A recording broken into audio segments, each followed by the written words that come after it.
Yes, dear students, in the series of numerical physics, today we are taking a question which is asked in the JEE Advanced 21. So we'll go through the question here. In a circuit, metal filament lamp is connected in series with a capacitor of capacitance C microfarad across a 200 volt 50 hertz supply. The power consumed by the lamp is 500 watts while the voltage across it is 100 volt. Assume that there is no inductive load in the circuit. Take RMS value of voltages.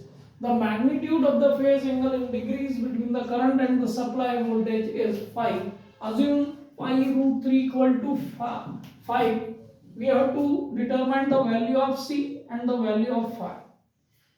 ना इस question में हम देखें तो हमारे पास में एक circuit है, इसमें कैपेसिटिव लोड है, इंडक्टिव लोड नहीं है। तो पावर जो कंज्यूम्ड हो रही है, तो जब इसको हम सप्लाई दे रहे हैं तो पावर जो कंज्यूम्ड हो रही है वो हमको दी हुई है across this filament, that is 500 वाट, और इसके अक्रॉस वोल्टेज दे दिया हमको V, दैट इज 100 वोल्ट। तो हम इसकी हेल्प से रेजिस्टेंस की वैल्यू कैलकुलेट कर सकते हैं। P इज इक्वल टू होगा आपका V स्क्वायर अपॉन R। तो R आपको कैलकुलेट करना है तो ये हो गया आपका 100 इंटू 100 अपॉन 500। तो यहाँ देखें हम तो सिंपली इट इज 20 ओम। इसका रेजिस्टेंस हमको मिल गया 20 ओम। अब हम देखें इसमें करंट क्या होगा, इस फिलामेंट में करंट क्या होगा। तो पावर अभी हमने कैलकुलेट किया है, इसकी हेल्प से, पावर की हेल्प से हम P is equal to V into I ले लें हम। तो V इंटू आई लेते हैं तो पावर तो आपका 500 वॉट है। आपका इलेक्ट्रिक पोटेंशियल इस फिलामेंट के क्रॉस 100 है और करंट जो फ्लो रहा है that we have to calculate. तो यहाँ देखें तो ये 500 अपॉन 100 दैट इज 5 एम्पियर। अब आपको करंट भी मिल गया है ना। अब हमको बेसिकली डिटरमाइन क्या करना है, कैपेसिटेंस की वैल्यू डिटरमाइन करना है। उसके पहले हम फेज एंगल की बात करें तो वोल्टेज अक्रॉस दिस है ना, और टोटल वोल्टेज को हम लेते हैं तो वो हमको क्या दे देगा, हमको Vrms हमारे पास 200 है और रियल में Vrms 100 है ना। तो हम ले लें Vrms और Vrms टोटल, तो ये आपको दे देगा Vrms रियल दैट इज 100 और 200 वोल्ट आपका ये है। तो ये आपको cos फाई दे देगा, क्या दे देगा, cos फाई। तो cos फाई हमको जो मिल रहा है दैट इज 1/2 और cos फाई की वैल्यू 1/2 है। तो फाई जो होगा आपका, फाई की वैल्यू मैं यहाँ लिख रहा हूँ, फाई इज इक्वल टू आपका 60 डिग्री हो जाएगा। ये आपका phi is equal to 60 degree आ गया।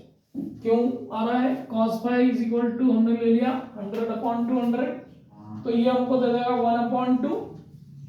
cos फाई की value 1/2 means phi will be 60 degree. तो हमने एक आंसर कैलकुलेट कर लिया, द एंगल जो होगा वो 60 डिग्री होगा। अब हमको कैलकुलेट करना है कैपेसिटेंस। तो कैपेसिटेंस करने के लिए हम सिंपली tan फाई लेते हैं। यदि एंगल सर्किट का एंगल फेज एंगल का, तो जो होता है आपका XC अपॉन R होता है और XC इज इक्वल टू होता है आपका 1/ωc इंटू R। तो यहाँ पर हम देखें तो आपके पास में जो वैल्यू आ रही है, इसको मैं यहाँ सिंपली इधर इस ओर ले लेता हूँ। तो tan फाई जो है tan 60 हो गया और ये हो जाएगा आपका 1/2 पाई f की वैल्यू आपकी 50 हर्ट्ज है। और C आपको कैलकुलेट करना है, रेजिस्टेंस हमारा कैलकुलेट किया हुआ है that is 20 Om.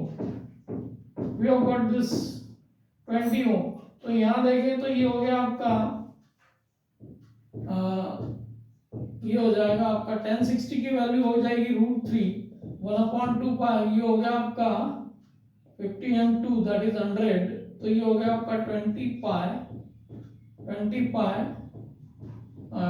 100 multiplied with 100 और C यहाँ पे चला गया।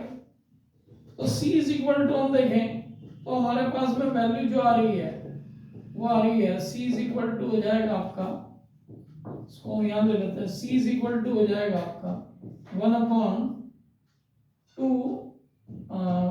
ये हो गया आपका 20 into pi into √3 into 100। Okay, तो यहाँ हमको पाई√3 इज इक्वल टू 5 दिया हुआ है। कितना दिया हुआ है? 5। तो हम यदि सब्स्टिट्यूट करते हैं तो ये 100 हो जाता है इंटू 100, तो ये आता है आपका 10⁻⁻⁴। कैपेसिटेंस जो आ रहा है आपका 10⁻⁻⁴ फैराड आ रहा है। इसको थोड़ा और सिंप्लीफाइड करें हम तो इसको आप ले सकते हैं 100 और 100 से डिवाइड कर दें तो 100 माइक्रोफैराड आ जाएगा।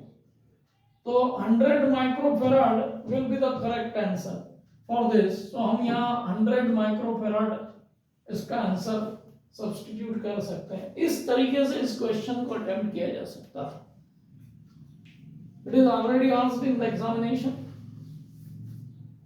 सो we will be continue with the questions which is asked in previous years. So be with us, join our channel, will give more benefits from our channel for this JEE Advanced.